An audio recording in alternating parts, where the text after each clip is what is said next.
চৰকাৰী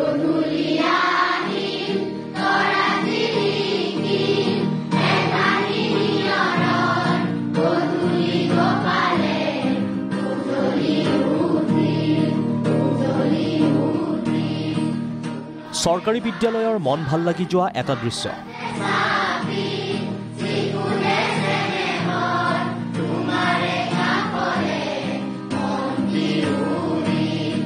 এখন চৰকাৰী বিদ্যালয়ৰ ছাত্ৰীসকলৰ সংগীত চৰ্চাৰ মনোৰম দৃশ্য সম্প্ৰতি ছ'চিয়েল মিডিয়াত ভাইৰেল।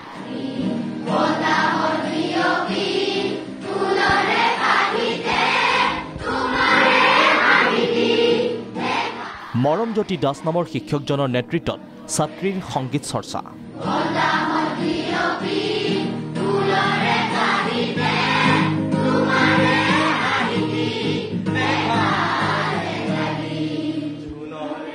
জয়ন্ত হাজৰিকাই কণ্ঠদান কৰা কালজয়ী গীতেৰে মুখৰিত শ্ৰেণীকোঠা।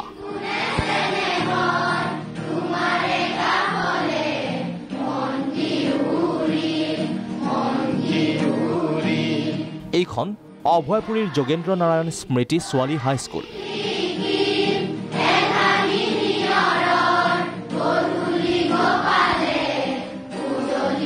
এই চৰকাৰী বিদ্যালয়খনতে প্ৰতি শনিবাৰে সংগীতৰ পাঠ দিয়ে মৰমজ্যোতিয়ে।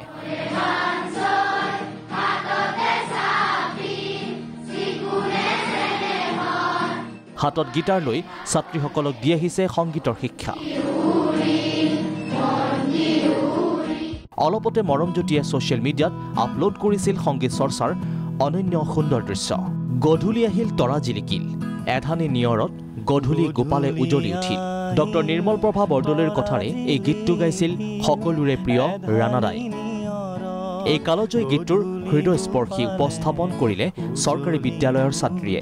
স্বাভাৱিকতে শিক্ষক মৰমজ্যোতিক উচ্চ প্ৰশংসা মুখ্যমন্ত্ৰী আৰু শিক্ষামন্ত্ৰীৰ। ইপিনে ৰাজ্যৰ পৰা মৰম আশীষ লাভ কৰি সুখী শিক্ষক মৰমজ্যোতি। অভয়াপুৰীৰ যোগেন্দ্ৰ নাৰায়ণ সোঁৱৰণী ছোৱালী বিদ্যালয়ৰ এইগৰাকী শিক্ষকে প্ৰতিদিনে কিন্তু যেন গানৰ চৰ্চা অব্যাহত ৰাখিছে। এই যি বিদ্যালয়ৰ ছাত্ৰীসকল আছে সেই ছাত্ৰীসকলৰ মাজত হেৰাই যাবলৈ ধৰা সেই কিছু বিশেষ গীতিকাৰ, বিশেষ সুৰকাৰ, বিশেষ গায়কৰ গীতসমূহ তেওঁলোকৰ মন মগজুত সোমাই দি তেওঁলোকক যেন সৃষ্টিশীল কৰাৰ যি এক ধাৰা তেওঁ অব্যাহত ৰাখিছে, সেই ধাৰা সঁচাকৈয়ে প্ৰশংসনীয়। চৰকাৰী বিদ্যালয়তো যে মানিক আছে, সম্ভাৱনাপূৰ্ণ শিক্ষাৰ্থী আছে, অভয়পুৰীৰ এই বিদ্যালয়খনেই প্ৰমাণ। চৰকাৰী বিদ্যালয়ৰ প্ৰতি একাংশৰ নেতিবাচক দৃষ্টিভংগী সলনি হ'ব বুলি নিঃসন্দেহে আশা কৰিব পাৰি।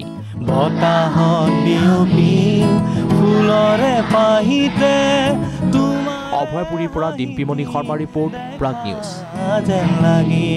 জোনৰে পাঞ্চৈ ঘাটতে চাপি চিকুনে চেনেহত তোমাৰে কাষলে মন্তি